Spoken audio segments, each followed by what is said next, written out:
قرآن اتنی عظیم کتاب ہے کہ اس کے آنے کے بعد قصے، کہانیاں، شاعری اور گانے بجانے ان کی تو کوئی ضرورت ہی نہیں ہے۔ ایک عرب کا بہت بڑا شاعر تھا، ٹاپ کلاس کا شاعر، لبید اس کا نام تھا۔ عرب میں مقابلے ہوتے تھے شاعری کے، اور جن کے شعر ٹاپ نمبر پر آتے ان کے شعروں کو بیت اللہ میں لٹکا دیا جاتا تھا۔ اور یہ لبید وہ شاعر ہے کہ جس کے شعروں کو کئی سالوں تک بیت اللہ کے اندر لٹکایا گیا، اس کا کسی نے جواب نہیں دیا۔ کوئی اس سے بڑا شعر آتا تو اس کے شعر ہٹائے جاتے نا، اتنا بڑا شاعر۔ لیکن جب قرآن آیا، قرآن پڑھنے کے بعد، مسلمان ہو جانے کے بعد اس نے شعر کہنے چھوڑ دیے۔ لوگوں نے اس سے پوچھا لبید کتنے دن ہو گئے تو نے کوئی شعر ہی نہیں کہا؟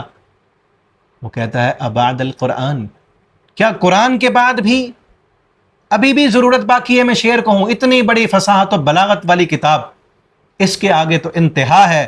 کوئی اور شاعری، کوئی اور کلام اس رب کے کلام کا مقابلہ نہیں کر سکتا۔ ابعد القرآن، کیا قرآن کے بعد بھی؟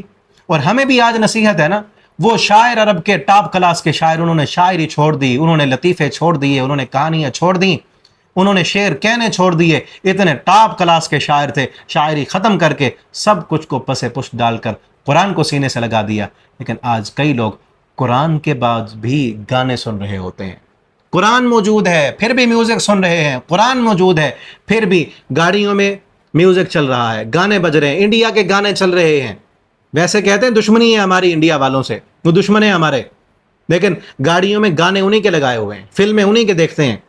ابعد القرآن، قرآن کے آنے کے بعد بھی ابھی ضرورت ہے گانوں کی، ابھی ضرورت ہے میوزک کی، ابھی شعر و شاعری کی ضرورت ہے، ابھی یہ کنسلٹ کرنے کی ضرورت ہے۔ کس قدر دکھ اور افسوس کی بات ہے کہ وہ دن جو رب کا شکر ادا کرنے کا دن تھا، ابھی جو دن منایا گیا بنیان مرصوص کے نام سے، ایک واضح فتح اللہ رب العالمین نے عطا کی تھی، اس کا سال بعد دن منایا جا رہا ہے، اور اس دن میں گانے بجائے جا رہے ہیں، کنسلٹ کیے جا رہے ہیں، ناچا جا رہا ہے، گانے بجائے جا رہے ہیں۔ ابعد القرآن، قرآن کے بعد یہ ہے، قرآن کے آ جانے کے بعد ابھی ضرورت ہے ان گانوں کی۔